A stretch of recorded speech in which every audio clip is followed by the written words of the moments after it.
नमस्कार दोस्तों। अगर आप एलएलबी कर रहे हैं या अभी अभी लॉ ग्रेजुएट हुए हैं तो आपके दिमाग में एक सवाल ज़रूर आता होगा कि कोड प्रैक्टिस कैसे शुरू करें और क्या डायरेक्टली क्लाइंट मिल जाते हैं और क्या सीनियर्स के अंडर काम करना पड़ता है। और आपके दिमाग में एक और सवाल ज़रूर आता होगा कि कितनी इनकम होती होगी स्टार्टिंग में एक एलएलबी स्टूडेंट के लिए। तो आज की वीडियो में मैं स्टेप बाय स्टेप बताऊंगा कि लॉ स्टूडेंट या फ्रेश एडवोकेट कोड प्रैक्टिस कैसे स्टार्ट कर सकते हैं। तो आइए वीडियो को शुरू करते हैं। स्टेप नंबर 1, सबसे पहले एलएलबी स्टूडेंट को जो करना होता है वो होता है बार काउंसिल में एनरोलमेंट। एलएलबी कंप्लीट करने के बाद सबसे पहले काम होता है स्टेट बार काउंसिल में एनरोलमेंट करवाना। एनरोलमेंट के बाद आपको एडवोकेट के रूप में रजिस्टर किया जाता है और आप प्रैक्टिस के लिए एलिजिबल हो जाते हैं। इस प्रोसेस में डॉक्यूमेंट्स, फीस और वेरिफिकेशन की ज़रूरत होती है। अपने स्टेट की बार काउंसिल की ऑफिशियल गाइडलाइंस के अनुसार आप चेक कर सकते हैं। लॉ कंप्लीट करने के बाद एलएलबी स्टूडेंट को दूसरा काम जो करना है वो है सीनियर एडवोकेट को ज्वाइन करना। बहुत से स्टूडेंट सोचते हैं कि एनरोलमेंट के बाद सीधा इंडिपेंडेंट प्रैक्टिस शुरू कर देनी चाहिए, लेकिन शुरुआत में किसी एक्सपीरियंस सीनियर एडवोकेट के अंडर काम करना बहुत फ़ायदेमंद होता है। यहीं से आप case drafting, court proceeding, client handling, filing process और आर्गूमेंट के प्रिपरेशन को सीखते हैं। बहुत से ऐसी चीज़ें हैं जो एक एलएलबी स्टूडेंट को बुक्स में सीखने को नहीं मिलती, लेकिन वो कोर्ट में सीखने को मिलती है, क्योंकि कोर्ट रूम का बुक से बिल्कुल अलग ही नेचर होता है। और जो तीसरा काम करना है एक एलएलबी स्टूडेंट को वो सिर्फ चैम्बर में बैठने से एडवोकेट नहीं बन सकता।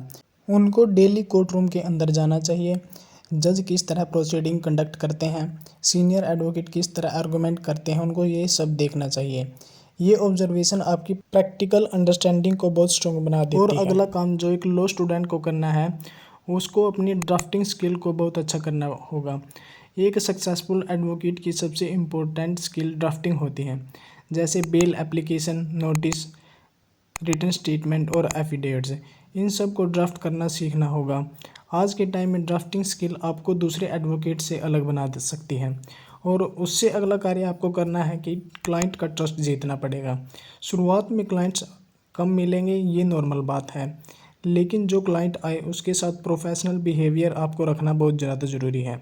जिस एडवोकेट पर क्लाइंट ट्रस्ट करता है उसके पास फ्यूचर में और क्लाइंट्स भी आते हैं, क्योंकि अगर आप एक क्लाइंट्स का काम अच्छे से कर देंगे तो वही क्लाइंट्स आपके पास और भी क्लाइंट्स को लेकर आता है। और अगर आप लॉ स्टूडेंट हैं या आपकी लॉ कंप्लीट हो गई है तो आपको लॉ के बारे में एक सच्चाई का पता होना बहुत ज़्यादा ज़रूरी है।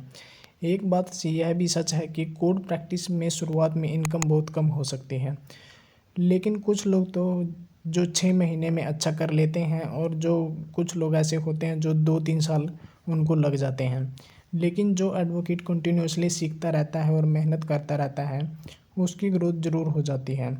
तो मैं आपसे सिर्फ यही कहना चाहूँगा कि अगर आप लॉ स्टूडेंट हैं और कोर्ट में प्रैक्टिस करना चाहते हैं तो लगातार कोर्ट के अंदर जाए और ज़्यादा से ज़्यादा मेहनत करें तो आप जल्द से जल्द सक्सेस हो जाते हैं।